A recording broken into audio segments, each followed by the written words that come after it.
My name is Marcos Dimas, and I'm one of the founders, and the curator of this exhibition. This exhibition is called A Feather in Each Hand by the artists Esperanza Cortés and Michael Prubuch. And we have Ed Morales, the writer, a very good supporter of the Taller and a good writer. I suggest you search out his books. He has a very good book on Latino music, which I acquired quite a while ago.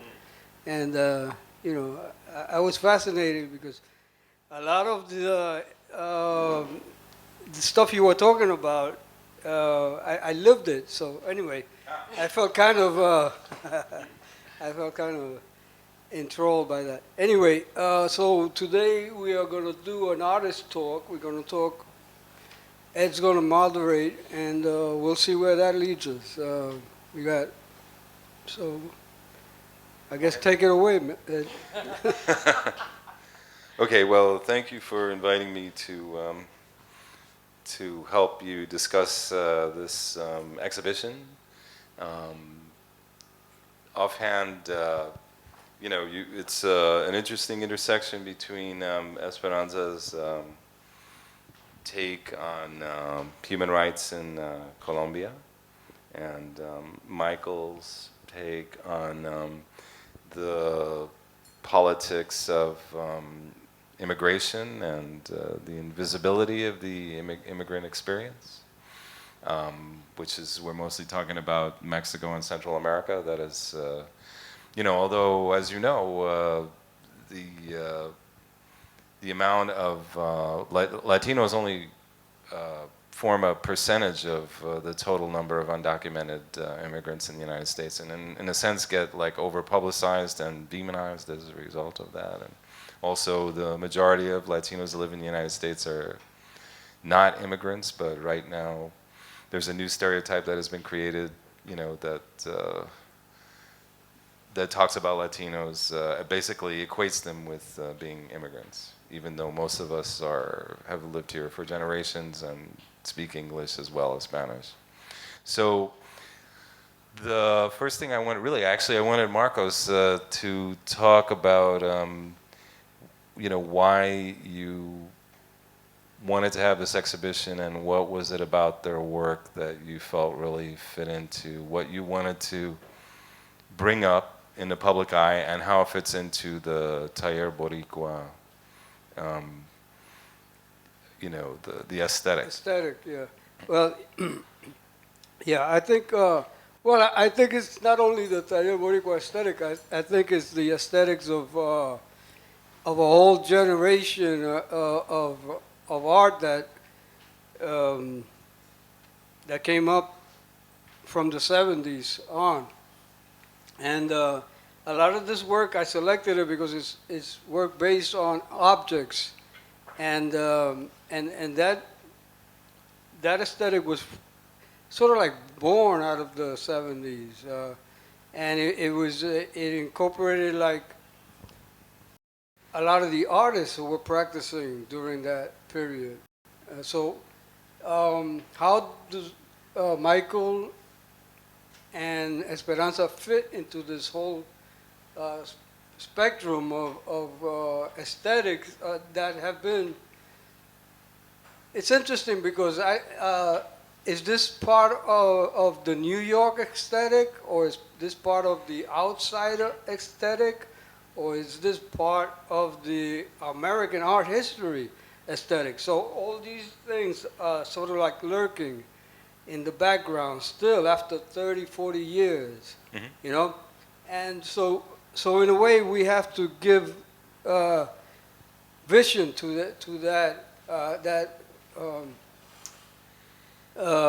that initiative.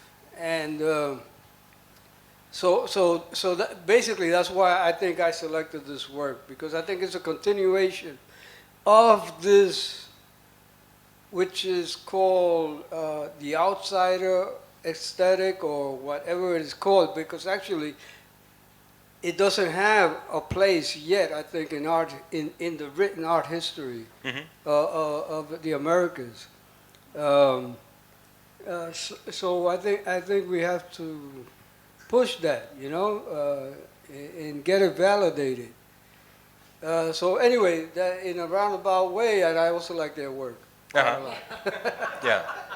I think they're great artists, and I think they've been doing art against the tides, just like we all have been doing art against the tides, because it's like an uphill battle, like salmon's going upstream, Yeah, because we don't get recognized. Right. But anyway, it's been going on for a long time. Even I think our own people don't recognize it. The art world does not recognize it, has not recognized it.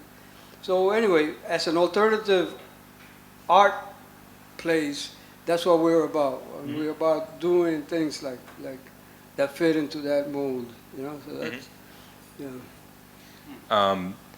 Yeah, well, I just want to repeat again this idea of the two places that your guys' work is coming from, which is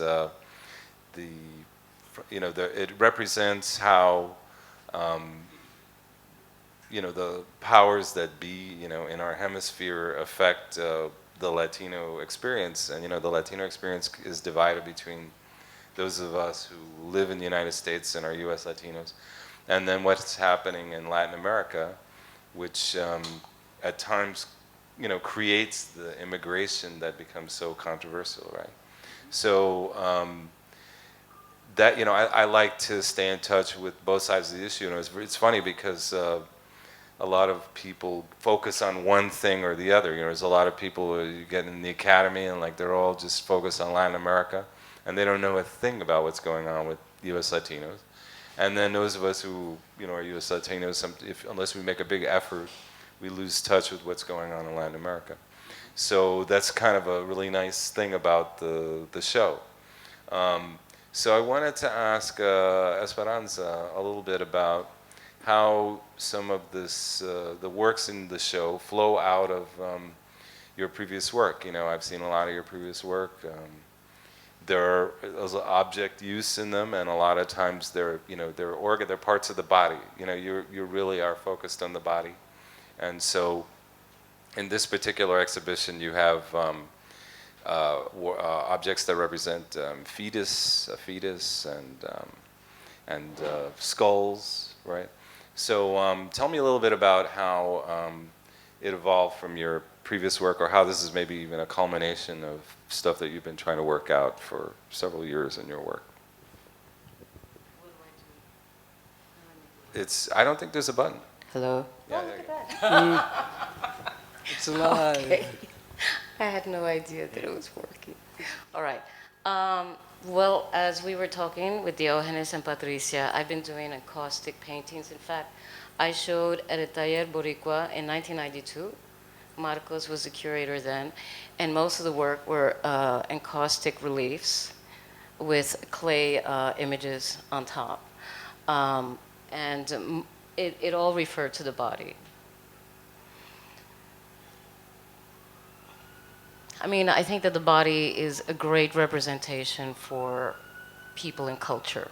I'm not trying to sexualize the body, even though some people misinterpret things, but they can do whatever they want with their ideas. But for instance, in the other room, the work that's called Emerald Tears, that's much more specifically about Colombia. The story about how life begins, the legacy story of the world in Colombia refers to the Emerald Tears, which is from this, you could call it fable story of these two persons that were created by gods, and they made a mistake, and so of course the woman had to cry because it was her mistake. And from her eyes came emeralds, the emerald tears. So there are these two large stones near in the mountains near Bogota that refer to that. And I think it's it's a remarkable thing what the world has is holding inside of it diamonds, gold, platinum, emeralds. But it's unfortunate that most of the countries that have these remarkable resources always end up in these terrible civil conflicts. And, you know, as Alicia and I spoke, she wrote so beautifully about my work, Alicia J.P. Cooper, right? J.D. Cooper. I think that a lot of conflicts are just created. I think, you know, this whole colonial stage of the Americas and half the world was created just simply, it's an economic grab. And there's just, to me, just so much destruction. There's so much remarkable destruction of people, culture, and everything that is precious just for the economic gain. I mean, these paintings, which are encaustic, that go back to my earlier work, they refer to different parts of the world where there is civil conflict or revolutions. So some of them are large, some of them are small. And in my interpretation of the work, they refer to lava. You know, lava, when it comes towards anything, it destroys, it devours everything in its path. Whatever was there ceases to exist. So, you know, for me, it's like there are all these civil conflicts, all these revolutions that are caused what? So you could take the diamonds, so you could take the special dirt that we need for computers and phones, so that you could take the emeralds. You know, and so that work, and I tried to explain this to someone at the opening. I had an uncle, I come from a really unusual family. One of my uncles was an emerald dealer. He began working in the mines when he was 14. I have uncles and cousins that were bullfighters. My cousin was the youngest female bullfighter in Latin America. They called her La Cordobesa. You know, dancers, singers, I mean, like the opposite of what my family became when we got here, dentists. Well, no, I go along, I'm an artist. I feel like I am part of that trajectory of my original family. So through my uncle, meeting my cousins, I went to Toronto a year ago to kind of rescue my mother. She got very sick. And in the middle of the rescue, I meet my cousins. My cousin Marta, her father was in the emerald mines. The conversations I had with her just completely blew my mind. I mean, just unbelievable. Like all the stories that I learned about my uncle and their family and how he started out at 14 and then he was super wealthy and then they had to escape the country so they wouldn't be slaughtered and killed. Because, you know, it's like you can have, but up to a certain point, otherwise, you know, you get kidnapped, you get killed. This is Colombia. And how they ended up in this country and how his death, he died, his lungs got charred. I don't know all the stories that go in between, so that's where the emerald lung comes from, the charring of the lungs. So I don't know, you know, it's like, for me, it's like I feel like my life is like there's the creation fable, but I feel like so much of my life through my family, and maybe a lot of us feel like this, we don't have to be Latin American. We get so much information from our family through stories. You know, we're all storytellers, and then you don't know if any of this stuff is true, but it's pretty amazing. It's like he opened up his shirt and his lungs turned black and he died immediately. I was like, wow, I got to do a piece about that. That's just awful and creepy and so sad. But, you know, it just, so then, you know, people are like, oh, well, you know, Gabriel Marquez, of course, Colombia is just like that. But my question is, why? Why did we have to like develop this amazing ability to see everything so magical and weird? Because I think a lot of it has to do with all these outside forces, you know. But it's not just Latin America; it's a great part of the world outside of Europe and the United States, and maybe Canada. Is that an answer? Yeah. In a roundabout way.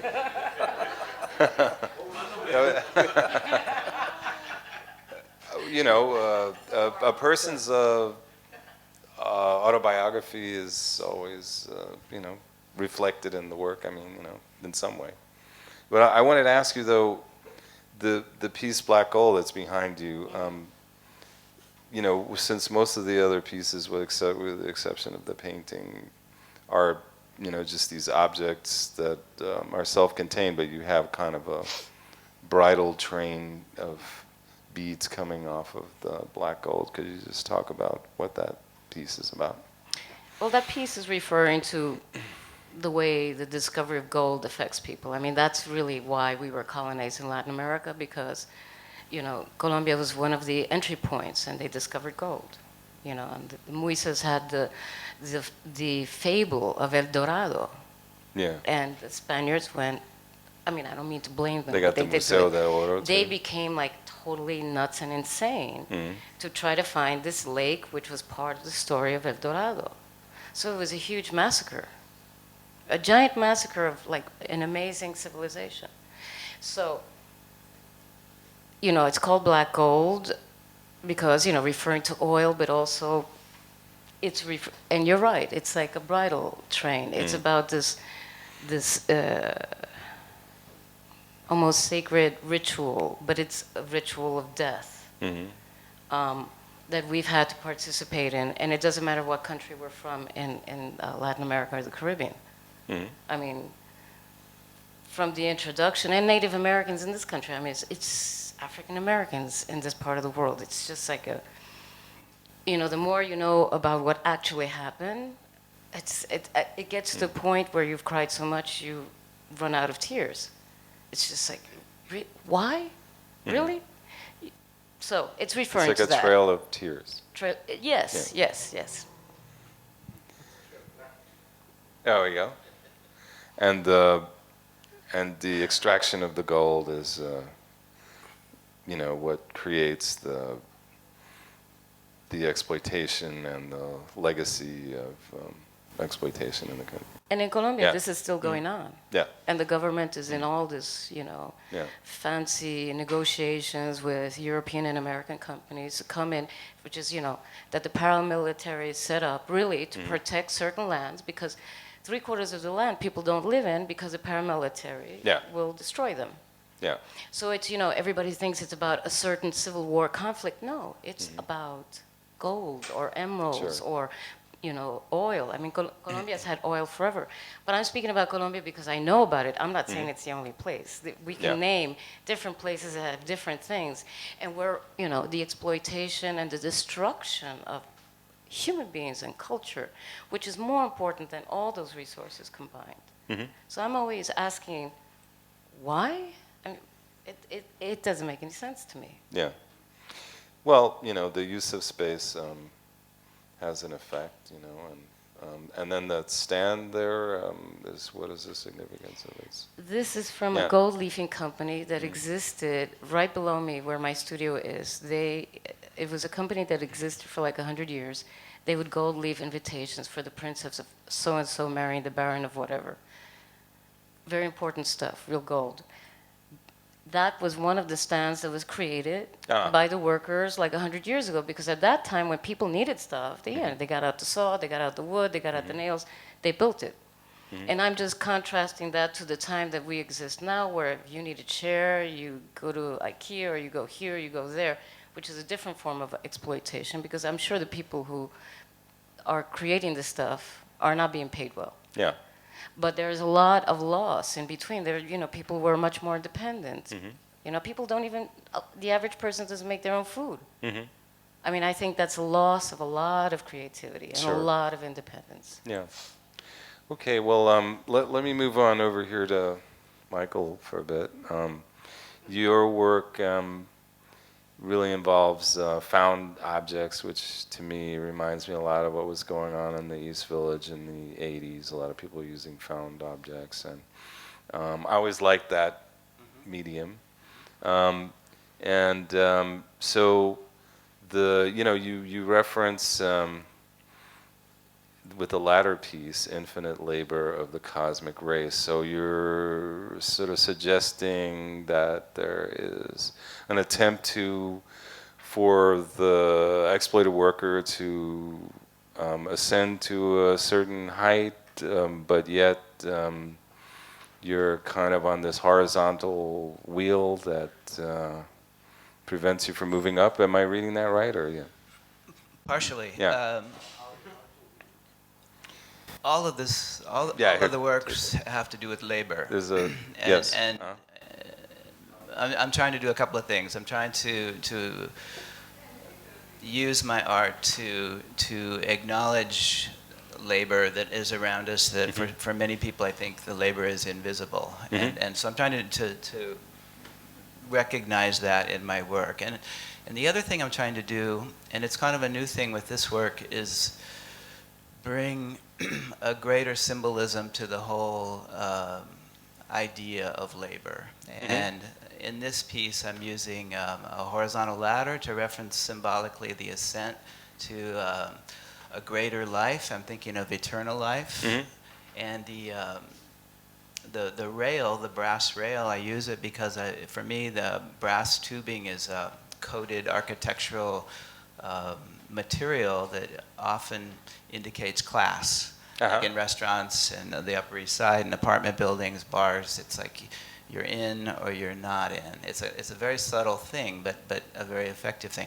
So I use the brass rail and the ladder to reference both like a continuing labor, like the idea that labor not only is necessary and ever present, but it's ongoing and forever. It's like I'm in this installation. I'm trying to create this allegory that is like going far away, but applying to the present time. And I'm using hair because I think hair is it's a material that has great symbolic meaning, and it injects itself into space like very few materials. It's a laden, loaded material, and I'm trying to talk about the labor having qualities of stamina and strength and everlasting qualities. And I'm thinking about immigrant labor, but I'm trying to change the vocabulary a bit and the thinking, because I think that word has too many connotations, like you were saying before, that maybe don't even apply. Yeah. You know, so I'm trying in a very abstract way here to like evolve the language and the thinking about that subject. Yeah, and you have the one piece that's specifically called Endless Labor, right? Which is this bunch of work gloves, and work gloves are kind of disposable, and you're just showing maybe the how many. What do you think this is? 5 years of work gloves? What do you? What is the passage of time here with this? That's a good question, because that's an older piece. Yeah. It's about 10 years old. Yeah, but what I'm saying is like all these, how much accumulation. Yeah, how long would a worker take to use up all those gloves? It depends on the work, I guess. Yeah. Art handling, it would take a few days. Because it has to be very clean and white.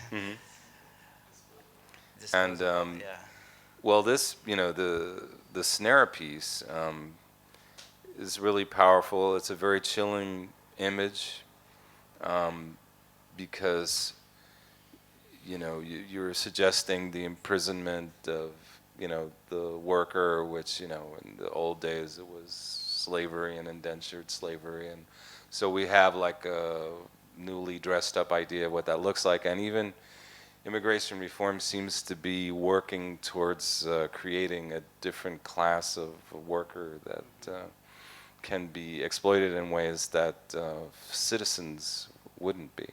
So it's another kind of trap. So tell me a little bit about this. That's absolutely true. I was telling you about the documentary films that I saw this week, and one of them, it was a film about mostly Mexican immigrants coming through Arizona. It was mostly about the Arizona front border. And part of the film talked about NAFTA, which I've always known about, but I didn't know that the current administration has signed a new trade agreement with Colombia, Peru, and Korea. And NAFTA is just a terrible thing, man. I can't see any upside except for the 30 people that are getting wealthy. And it really described why workers have to leave their place. That's always been an issue for me. Why do we have so many immigrants in this country? I mean, what's so great about this place? I mean, it's just a question I've always had. So anyway, NAFTA is one of the reasons that people have to leave. I forgot the other part of that question. I just thought you'd want to comment on the making or what you're trying to evoke specifically. It's this thing I keep bringing up of invisibility. I just think that I grew up in a working class family. My uncles and my grandfather, they were all blue collar working class workers, and that's kind of how I grew up. And I just notice it in people. It's when I just pay attention to people's work and what are they actually doing. It's just something that I notice, and it's entered into my art practice. And I just try to bring attention to it and see it more and more on a social political level, like why it's that way. And if people are recognized for their work, that's a good thing. And if they're not recognized, then that bothers me. Yeah. And if they're treated, part of my art practice too is that I've begun to learn things. Like research has just become part of my process, and I don't necessarily have to know the answers before I begin a process. Yeah. Which is a new thing for me. I always thought that artists had to know everything. Well, I don't believe that anymore. I think artists just have to ask questions. Yeah. And learning, one of the things I've learned ever since doing this project about sugarcane workers in the Dominican Republic is how prevalent forced labor is all over the world, and how it's been that way for a very long time. But even in our country, forced labor is prevalent. And that's kind of the background for endless labor. It's with that in mind that I'm doing that work. Do you ever try to talk casually with the workers, in restaurants or in construction sites? To all the time, cab drivers. Yeah. I love that. That's my favorite conversation. Just to find out where people are from. New York is a fascinating city. Just to talk to people about where they come from and why they came here. What are they doing? I love that conversation, and it informs a lot of what I do. Right. That's great. Okay, so one thing I want to do is ask both of you, I'll start with Esperanza, to take us through a little bit your creative process. How do you conceive of a work, and what kind of plan do you make? Are you more or less spontaneous? And how do you go about? Is it different for different pieces, or Well, the way that I start working on something is, let's say these two pieces started with reading about civil conflict in different places, and especially what breaks my heart, what really gets to me, is when children are mistreated. I understand, okay, soldiers want to blow each other up, you don't touch children. So of course, we've all seen the newspapers, we've all seen it on Facebook, or young women, it's like, I just don't understand that. And so then I can't stop thinking about something. And so I figure if I can't stop thinking about something, I gotta make some art about it, because it will drive me crazy. Because I'm thinking about it so often that I think, okay, this is just my mind telling me I've got to do something. So I began working on these, thinking about, these situations, as Michael was saying, make 30 people rich and devastate entire communities and devastate land and culture and every kind of resource imaginable. And to me, it's a horror. And then through reading and through research, you find out so much information, you realize, wow, this is like the plague, political plague. And so I started working on this. So I began just with that big central encaustic piece. And so then I started thinking about other places. So it just kept growing. There's actually another piece that's in my studio because there's just so much. I mean, we both went to the same film series at the Abraham Lincoln. I've heard about that earlier today. Yeah. It was very upsetting. And and it's just, my question is, how comfortable do Americans, and I know I'm one of them, and Europeans have to be? Why do we need so much, and why do we think it's okay for other people to have very, very little, and like, not have the right to raise their children in peace, in a peaceful place, and plant some flowers? So that's what happens. I keep having thoughts, and I figured the only way I can stop it and put it somewhere is to actually start making art about it. So that one piece leads to another. The first piece was this piece. Then that led to that, And then it finished off the work in the other room, the emerald tears. Then it came back here, then it went there, and then now it's back in my studio. Because, it's, and of course, I'm thinking like, about art. Art, of course, is important, and I'm happy that I have some place that I can dispose these feelings. Yes, art is important, and the history of art is important, and I'm impacted by other people's work, and seeing art is beautiful, and it's a place where I can rest. But making art is more energetic and active experience for me. Did I explain that at all? Yeah. Before we get to Michael, though, I this Sonata Oscura piece right here, like, isn't that like kind of unusual for you, or am I wrong? This Yeah. piece, I don't think it's unusual. I mean, I've been Okay. painting encaustic on wood Yeah. for, Okay. oh God, if I have to think about the amount of time, it would make me feel tragic. No. Like 20, let me think. Yeah. Yes, go ahead. Can I say something? Yeah. Is this on? No? Me? We can hear you anyway. Okay. Anyway, yeah, this is not that big. Anyway, so you're saying while you create a piece of art, your mind, you're thinking about, like, at the same time, the technique that's involved, along with the current events that you read, and you're thinking also about what you're going to do in relation to your personal life, your involvement with family or whatever. You're saying all these things are happening at the same time that you're creating one piece, right? And then what happens? That piece becomes part of all these, all those influences that are running through your mind at the same time, right? Yes. Okay, that's a very interesting. So then at the end, you have a piece. Then how do you title it? All right, well, this one, because it's based on this idea of, well, of course, it's referring to art. There are certain artists that I really loved and admired, and one of the best experiences I had. Someone asked me what was the best education I had. It was working at the Museum of Modern Art. I was a lecturer there, and I would literally get to sit in front of artwork for hours when I wasn't actually giving a lecture. And it was the most amazing thing to just sit there and just absorb. And I mean, art can be like a revolution in ourselves. So all of that is in my head, and I love to look at art. It's, it's such a power, and it's such to me, a positive energy, even if it's about destructive things. So it's referring to that. And yes, it's like I'm in a different mindset. When I did encaustic paintings on wood years ago, they were mainly white. They were like blue and white.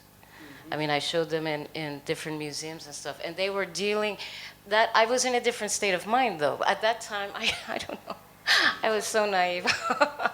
I was believing as human beings, we had greater energy, greater ability to affect things. And I think that the culture has changed a great deal, that I think the individual doesn't have as much power, at least in my mind, as they used to. And I think that these 30 rich people are having this terrible effect on the world and controlling things. And so that is referred to in the work, this lack of control.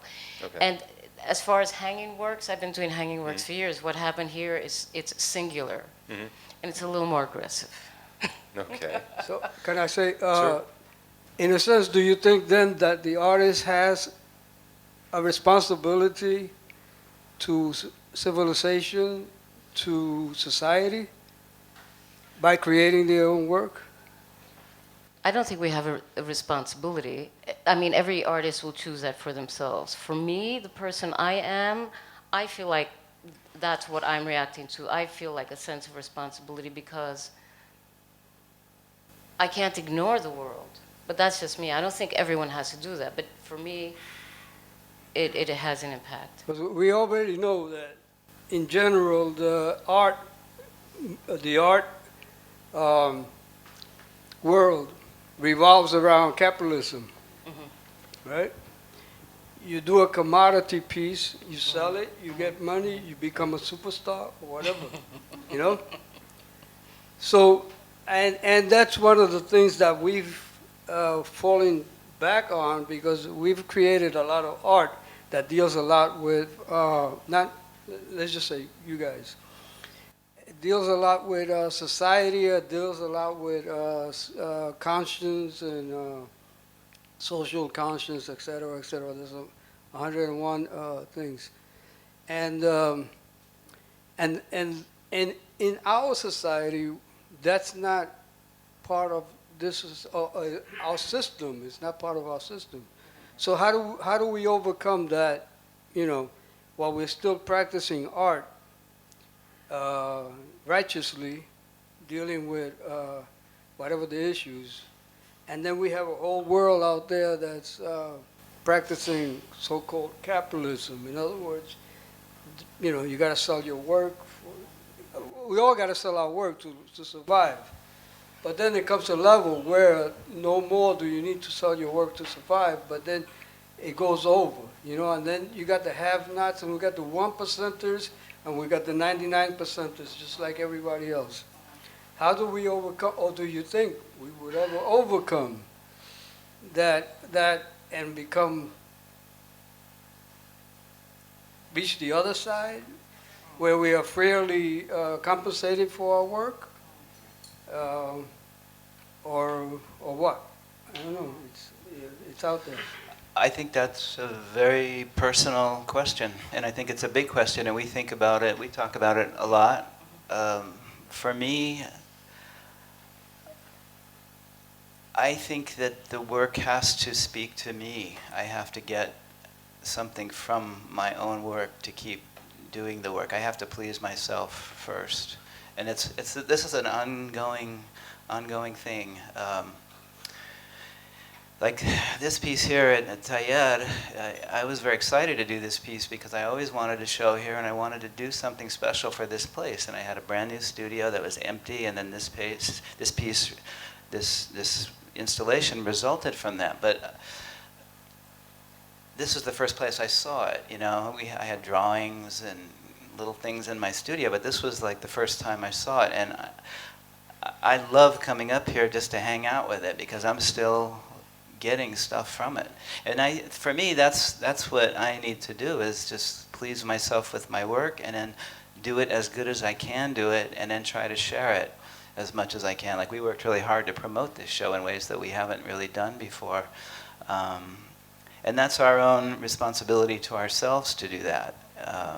But this is sort of a fluid, ongoing thing that we're always redefining, I think, how to be better at this and how to continue it. But I do think that the main thing for me is that I get my own validation from the work. That if I'm waiting for an outside place, then I'm fucked, you know. Thank you. Can I answer that? Sure, jump in. I mean, I have some friends who are doing really, really well. And I would never take that away from them because they're good people. But I have to say it's a completely different experience in the world. You know, I mean, like, there's no limo coming to pick me up. I took the subway.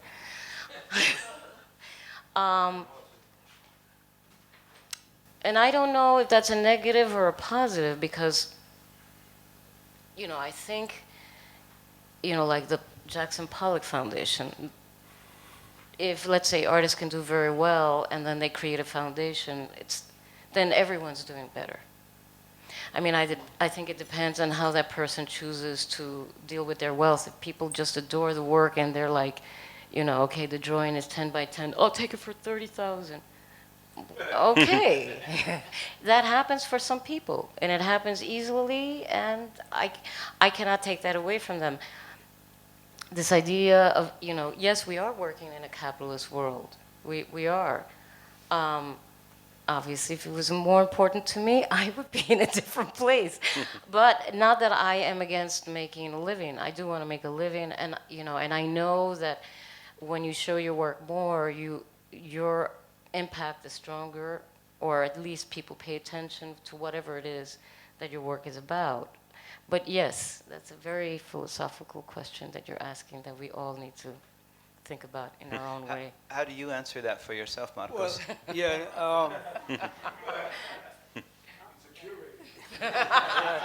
He's also an artist. I'm the curator. I'm not supposed to answer that. That's the way. No, no. Well, I agree with you all because I think we do artwork for self-satisfaction and to promote, certain points of view. What I'm looking at is not that so much, but the reaching level. How do you, how do then you disseminate these ideas and pollinate, different minds or whatever.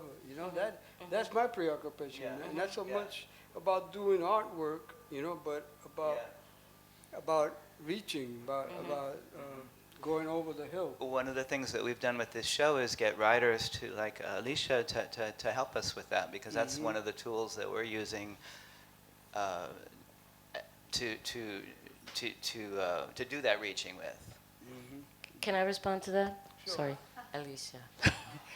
I have to say, that writing on the wall has made such a huge effect because, she came to my studio, we spoke, I gave her my writing on my ideas. But what she gave me back, and Ed is a writer, the power of a writer is incredible because it's almost like a translator. There were people who came to the opening who have thought they knew my work. And when they read the writing and then asked me to take them around, the respect they gave me, I thought it was incredible because I thought, these people were like, kind of rude to me before. I was like, okay, what happened? But I think it is like the translation because I think as artists, we are not always good at translating what it is that we are, what we're working about in a language that can be digested by other people. We can sound like we're like half out of our minds. It's like, oh yeah, and then this happened, and this is so important, and everybody's like, okay, relax. Well, the other part of that that you're raising, that issue you're raising, is just doing the very best job that we can do. Just whenever these opportunities come along to exhibit, just do the best work that we can do and really push it because it's a finite thing. They don't continue. We're not going to be around forever, and so we want to just make the most of our opportunities as they happen. Can I say something? Go ahead. And I wanted to bring it to Ed. See, because the four of us, I think, are similar. The way I see us, and forgive me if I sound kind of silly or pathetic. I see us more as culture soldiers than anything else. Yeah. We're representing more than ourselves. As most of us here in this room, we're representing more than ourselves. And I think that's harder to digest. That's harder for people to take in.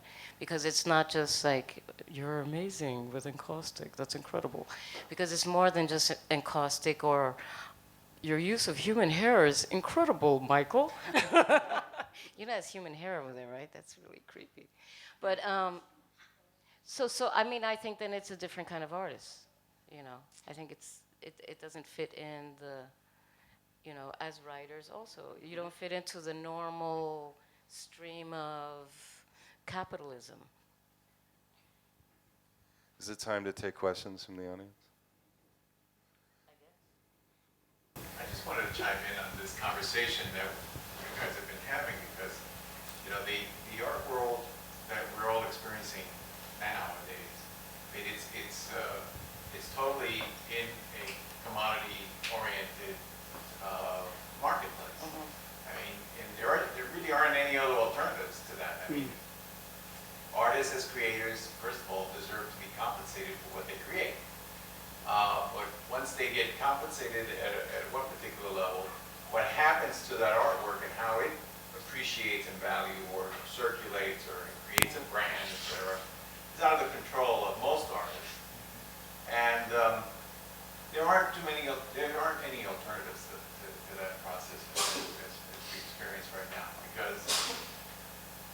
single largest part of the world that's buying art now, it's in Asia. It's China. You know, I mean, it's Russians, it's oligarchs who are incredibly wealthy and have, you know, an overabundance of capital to spend. And they're on a buying spree. They buy whatever the hell they want, you know.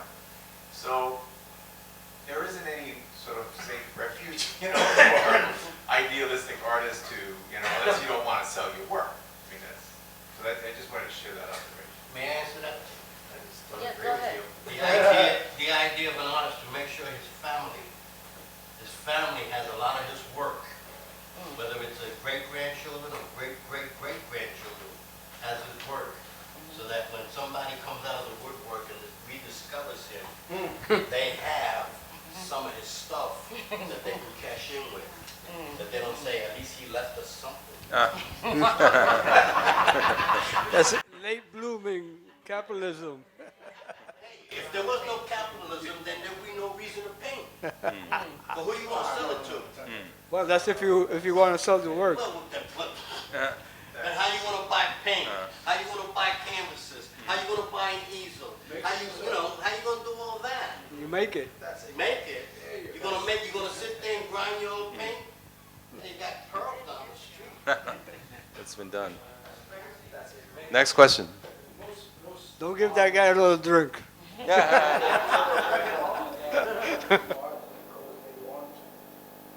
up because they have to. The muse gets on your shoulders. I said, nah, when you get that attitude. It's like, I used to have a dream about not being in control of the airplane when I was working in the tower. And after I got fired, that was my nightmare. Every night I would get these airplanes and I wouldn't be able to talk to them anything on my birthday. So this was like, I wake up in a sweat. I sat down one day and I wrote this piece, Stormy Night, I think you heard it one time, about my experience as a controller. I've never had that nightmare again. You know? And that's why a lot of Latinos have to pursue art. I know Billy doesn't. He doesn't do it because he wants to. Se te mete adentro, and you have to, you know, put it on something. My outlet is writing. I'm sure Ed does that too. Now, once I put it on down, as a playwright, the fact of trying to make money from it is a whole different bag of decisions. But I don't do it. I don't do my artwork to please, well, actually I do. I do my art specifically as a playwright to please an audience. So once I write a play for me, then I have to rewrite the play for you. And that right there, and along there, you make the money. When you start crossing over to an audience, that's when, if the audience accepts you, sees your vision through their own eyes, that's what she is doing. She sees your vision through her eyes, then it comes back to you and says, yeah, that's what I was trying to do. But I couldn't put it in those words. I could only put it in my work. I just want to say something. I think it's all artists. I mean, I think Latinos, of course, being Latina, it's a very special thing for me. But I think all creative people, regardless of where they're from, you know, it's a great. We have like a great desire and a passion to do whatever it is. You know, put it down on paper, make sculpture, write stories. I think that we're all the same in that way. And all people are creators, like what he says. Some people, their art is their work. A mechanic who tunes your engine to where it sings, he's an artist. But he's an artist in that genre. So, yeah, he does. But he doesn't do it for the pay. I mean, I could fix an engine, you know, and get it running. Of course. But I would want to fix an engine that runs for the next 5 years. That's where the art is. When I was an air traffic controller, you could taxi runway 31 in a kilo. That's the way you get them to the runway. But when I was working, I said, oh, I want to do this a little bit artistic. So everybody going to the northeast, I'll put on the east side. Everybody going to the southwest, I'll put on the outside. And then I'll put one going to the north, one going to the south, one going to the east, one going to the West in a lineup like that. Now that is artistic. That's outside of what I was supposed to be doing. Like in the story I tell about the traffic controllers, there was a tennis match. Lendl and Connors. And they were playing, and I noticed that when I sent the plane over, Lendl would miss the shot.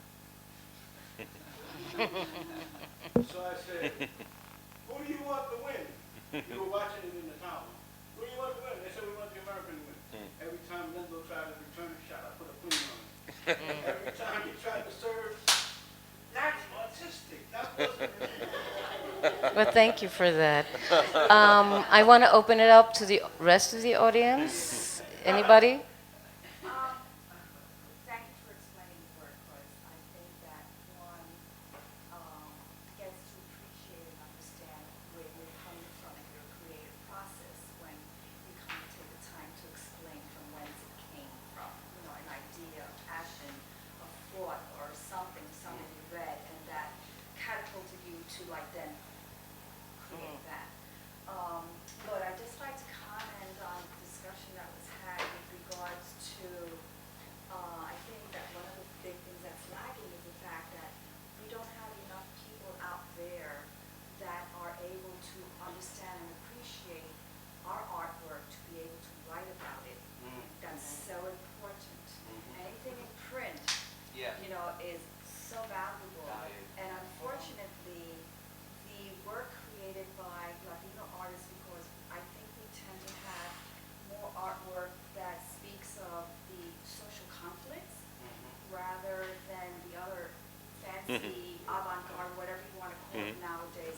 I mean, that's my opinion, but I think importantly is that the fact that we don't have people who are interested or know about our work enough to be able to write it more about it so that people get to read it and understand it. So that's my comment.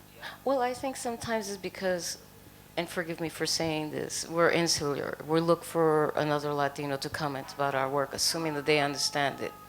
And I had a completely different experience because I knew Latino curators who were interested in my work, but you know, they were not really interested in writing about it. It's an odd thing because, you know, in the art world, it doesn't matter which art world you belong to, it's always flavor of the month, you know.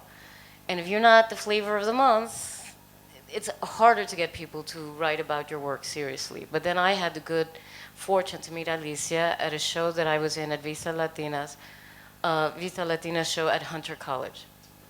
And I was very lucky to meet her. We started to talk, and I loved the way she talked about my work, and then I thought, this is perfect. We gotta be friends. Because she understood. She understood. Exactly. She was able to kind of translate your thoughts and your feelings, Right. your art, and put it into English that, you know, people would be able to understand. But you know, but that's a lot of people who've had really strong careers. They always find that writer who can translate their nuttiness, because we all sound like we're crazy, into like English or any other language where it sounds coherent and it makes perfect sense. And they're like, oh my God, why didn't I think that black is the only color?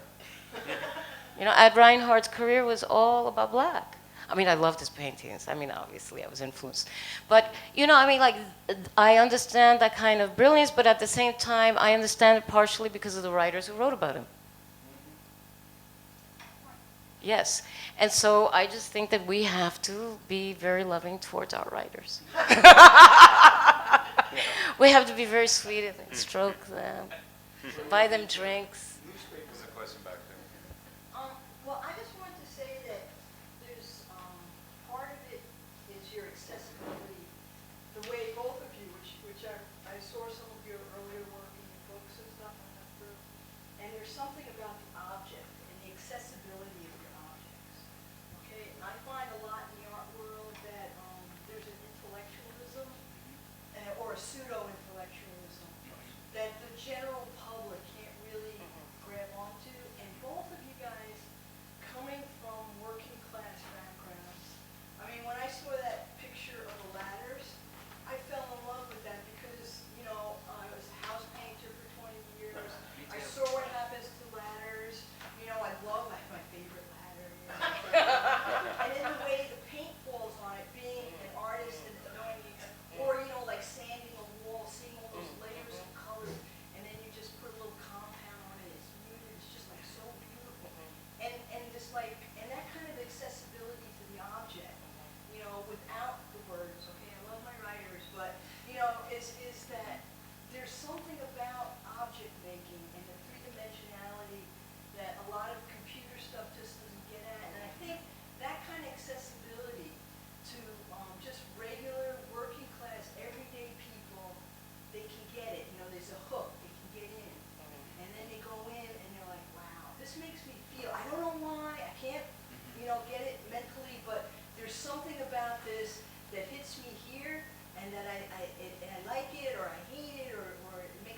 Thank you for that.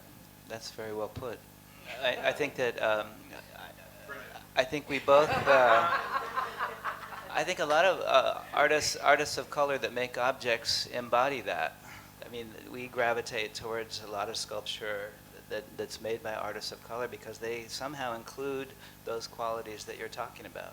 Well, and not even being artists, because, I mean, so I come from, people, not artists, but there's something about objects or art making that they can hook onto. And I think that's where you guys, you have your levels, you have your deeper meanings, but, 90% of the time you're not there, okay? There may not be, they take the time to read it, but there's something about, like, this swinging object right here that's, like, disturbing, right? To anybody, like, they go, people have general, like, pop, oh, it's the Halloween max murderer kind of thing, but, but every way they come at it,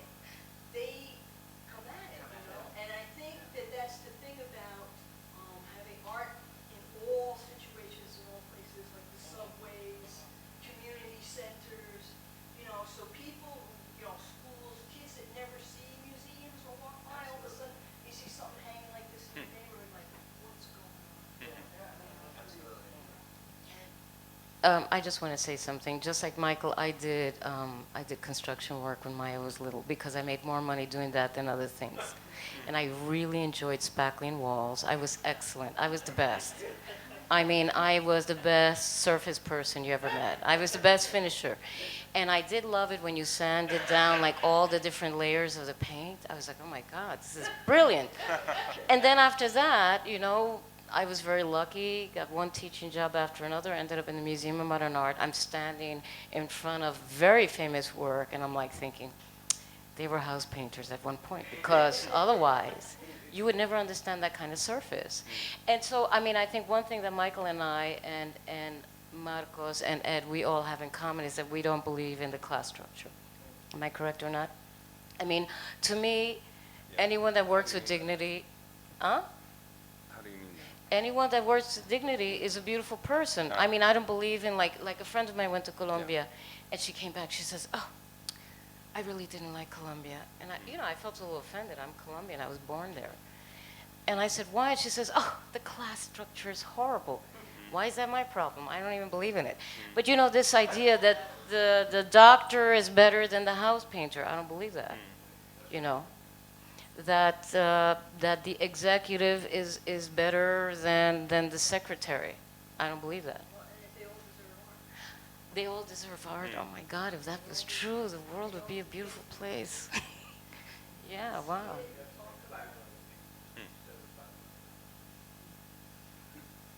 I love this conversation. I love having this conversation. I'm also an artist, and one of the things that I was hearing about how we network is also like that, and also just artists, right? But how do we network to really get our message across? How do we support each other?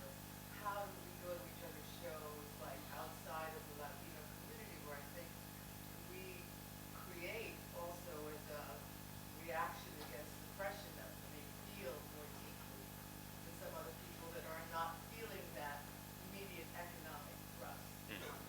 Then they have the luxury of looking at a poppy flower, for example, analyze it, change it, smell it, turn it into whatever. But I'm saying it takes time and it takes resources within to not apoyo at each other. And whether it's photography, writing, just showing up for each other's shows, just writing about it in Facebook, I think we haven't quite learned that art yet. That's another art form that we have to turn the light on, switch. Where I find in other communities, there's a lot more of that.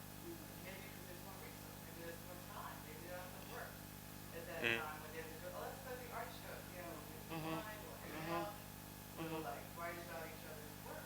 It's all about, how you get the information. Well, I think you bring up a really important point. I think it's really important to support each other. I think that's really important. And not sell our paintings for $500 or $5. Thank you. But I mean, I think that, in other communities, probably people had computers and were on the internet earlier, maybe. I mean, if you look at it economically, it doesn't impact everybody at the same time. It's available, but it hits different communities at different times. So I think we could get there if we focus on it.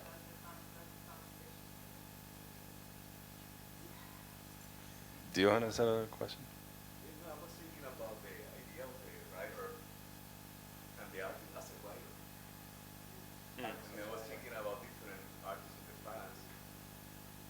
For example, when I was in the Library of Congress, I asked me, what do you want to see? I want to see the Bible written by Gutenberg. So I think this big book like this, with the beautiful calligraphy. He never wrote the Bible, but he back to the whole process of writing. He wrote 7 books. So, wow, look at this. So, the person who developed a more kind of lead types, print, were able to help people or other writers who articulate thoughts. So they're able to write that philosophy, all of these in different ways. He went through a process of writing. He lived that process. Then I started looking at other artists who actually, famous artists were also wonderful writers. Like, for example, André Breton. When I read his book, The Puzzle of Silence, it's like, my God, I was, at the time was at 21 or 20, something like that. Big book in my hand. I thought in my life that he was a philosopher, he was an artist. And suddenly I started looking at, when I was in Paris, I started looking at his work. Oh my God, he was a wonderful artist, and he was really socialist, and he was talking about this, and inspired other artists like Roberto Mata. No, Roberto Mata I mean, the was talking- Dadaists and the futurists, and we can talk. What I say is a tradition of artists are able to articulate thoughts and process and be able to write books about it.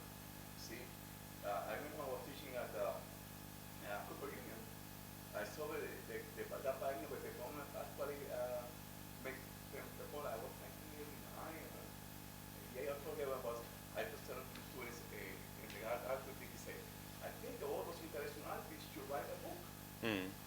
Because it's more interesting the stories than the work. And so it was interesting because the fact that there are more to say in words than in the artistic process. And then they say, what is it? Then it's, and then we get to a point say it would be a complementary thing to do the work and write the book. So I think there's a lot of the artists talking Well, to the person. I think that depends on the person. For myself, I have some things that I've written which are not bad, but that does not in any way, but let me finish this, that does not in any way touch what Alicia or Ed can do. I mean, I we're think we should critics, just though. recognize our, But what I say is trying to say is we need to talk in the first voice, not in the third voice. See, what happens is every time someone translates your words, you are talking, someone's talking for you, or through you, or whatever. The thing is, when you start talking in the first voice, you are saying what you want to say, even if they are or whatever. And that's the problem of our history. You see, for example, in this colonization we have, we live in colonization, or we live in neo-colonization, we live all that stuff. And always is the imperialistic view that always dominate us, and that the egocentric view. So when we start talking our own way, our own ideas, we start talking in the first voice against those ideas, so we start to find who we are and where we're going. See, and that is a process we all have to go. It's a catharsis process we have to go through it. You see, it's not just about how, I see this and I want to get to that. No. There's something there very fundamental that we need to analyze and critically analyze. Not just mention it. So that's why the idea of research is very important. I call myself an archaeologist because I like to do research. I like to go deep into the analysis and see what it is. Then I found out that I'm writing the first voice is very important. When we go to school, the first thing we say we have to say we. We never say I. And then because that is very egocentric. But then when you talk about the culture and everything like that, very interesting because how are we going to talk about we in this process? First, we have to analyze who we are, how I am, and how I fit into that culture. And how, like right now in a barrio, it's interesting to walk around and see a very multicultural experience, the city's multicultural experience that we're having in the barrio, and how we're getting displaced too. By using the same concept, like Samuel Hutchinson was saying, you know, the same culture is going to displace other culture. That's what we're doing today. You know, it's very interesting. How are we going to do art when we get displaced? Use the same ideas. It's the same thing. They're displacing us. Transnationally, I'm talking. Yeah. I'm talking about a place. Oh, transnationally, around Yeah. the world. The multi-corporations. I saw in Shenzhen, in China. All the multinational corporations are there. All of them. They say, you see the archipelago in China, all the boats directed to different parts of the world. Merchandise they produce over there. Yeah. See, something there around the economy, something there about the politics, something there about the arts, and the aesthetics that's developing through that. Multinational corporations, a mentality. It's not just about capitalism. It's beyond capitalism. It's So- about control. What they're doing is, you can look at it as a form of resistance then. How do you feel about that? Having a, What artists do is a form of resistance. In this case, or maybe we're talking specifically about Latino art because we talked a little bit about how Latino art is marginalized in the critical world. There was a big argument in the Smithsonian website recently about how mainstream art critics, they were reacting to the show in the Guggenheim and they were saying that, well, I don't know why we're having these Latino shows and it's time for the end of thinking about Latino art and it should all just be art. And so, the reason why you would want to look at it as Latino art is because it's a form of resistance or is a form of talking about these things that Diogenes is talking about, which is the pervasiveness of the economic system and how it affects, our lives here as immigrants or migrants to the United States and continues to affect Latin America. So, how do you guys see see First it? of all, that whole thing about Yeah. classifying Latinos, et cetera, Yeah. it's a two-edged sword. Yes. We're faced with that because on one side we say we don't want to be classified as anything. We are artists with producing art. Sure. But at the other side of the political equation, we're also put in a corner as an ethnic group or a minority or whatever they want to, whatever it is. So we are faced with that. I understand. Oh yeah, no, I don't want to be classified Yeah. as a Latino artist. I'm just an artist, Mhm. and that's what I am really. But in the long run, when it comes back, I'm being pushed into that Latino culture. Mhm. So what do? I have to unite with my Latino fellows and fight that culture. You know what I mean? So it's like a two-way thing. Right. Yeah. So you could never overcome that. Not in our present system, but and I don't know, maybe talks like this could shed light on that question, but so that's my take on it. You don't want to be classified, but you're being classified. Mhm. You will be Yeah. classified. So might as well embrace it.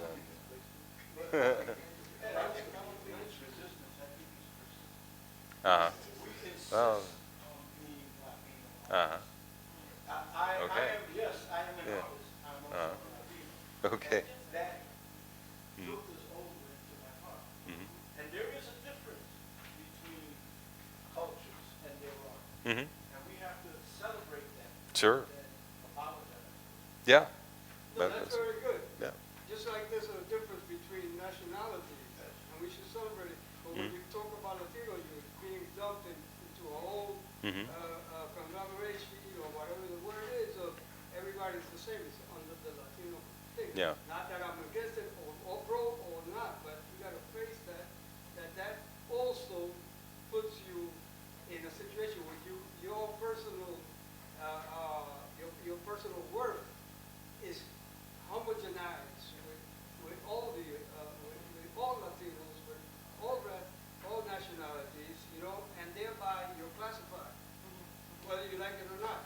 think it's a great thing. I love it. You know, okay, I'm Hispanic, I'm Latino, I'm Puerto Rican, whatever. But when it comes down to it, you know, like you're just being put together in one bag. Marco, I remember when I was in France in 1999, I asked people there what they think about globalization. And they say, no, that's your thing. We call globalization here, but that's your thing. I said, but don't worry, you're going to live to that. So I began to understand that it was a process about multipolarity, globalization. There are certain regions around the world that share certain ground. So when I was working at this one biennial, I said, oh, I want to create two sides, two regions, Latin America and the Caribbean. And I divide it that way. But again, in the United States, the whole idea about Latino, it's separate. I saw the other day this appeal about the 60s. It's like the African American never went there, Puerto Rican never went there. Just the Anglo-Saxons, they created a whole revolution in the 60s. Right, right. You know, it's a debate. You know that so history gets transformed when it gets written in the third person or with a certain interest that comes Yeah. there. You know, and that's very interesting. So that's what I. That's your point about the first person. The first person. That's good. It's like maybe like one last question, or what do you think, Marcos? See? Yeah. I'm actually more interested, we've been having all this Uh-huh. political discussion. And I like a lot of what Regina had to say. I get back to works of art, and I think about visual language as opposed to the written language, but rather where it goes to with your own consciousness. And it is my belief that the artist, whether he's a writer or a visual artist, is kind of like the consciousness of society somehow. And this work is here, and this work is talking to us about that consciousness because of the materials that are used, and how we relate to them. I'm curious in our society if we bring in total strangers without the written information, if we just sit down and look for work for a long enough period of time, how are they going to read it? Are they going to look at the gold? They're going to look at the wood? They're going to look that it's hammered? They're going to look that there's a craftsmanship that had to make that piece. And so little by little, that will inform. And I think in a way that's the most important thing. Sometimes this conversation about whether we're Latinos or not Latinos, whether we're successful or not successful, and all of that is important, but we can't be all of those things. I cannot be a defining political fighter at the same time that I'm making my artwork. I cannot always write and market what I do. All I can do is, as Esperanza said, use this dignity of what I do and hopefully have the luck to show it and think about it. Think about the piece. Think about why choose that silver, that specific silver chaining for that piece. Where do I see that specific silver chaining? Who wears that? And really consider that as part of that piece. And that's what I think is important. All this other stuff is always going to get in the way. I really want to look at this work. Nice. That's good. That's good. That's what we're about. It is. Here we are. That's the point. In order for you to be an artist, people have to see your work. Yeah. And what we need, especially, and you know, I've been saying for years, we need more places where artists can show their artwork. Yeah, we feel very, very fortunate to be in this setting with these people, with Marcos, sort of guiding us along, and we had the luxury of almost a month to install this show. And it made an enormous difference having, because we're not used to, most artists don't get that luxury of time. It's usually 3 or 4 days to put up a show. We had almost a month, so we really got to use the space, spend time in the space. Marcos, I'd just like to let you know that we're in a conversation about making an audio leading up to Puerto Rican Day, where every place and environment will showcase some kind of artwork, Latino artwork. And I think we should all be involved in something like that. You know, I want to say something. We don't, I'm sorry, let me answer that.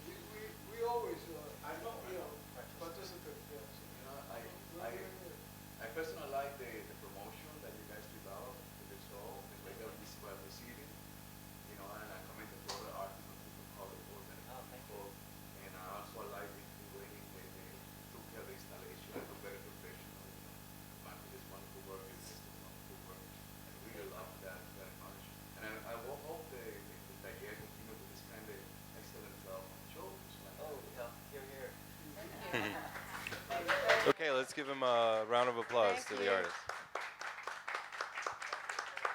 Thanks everybody for coming.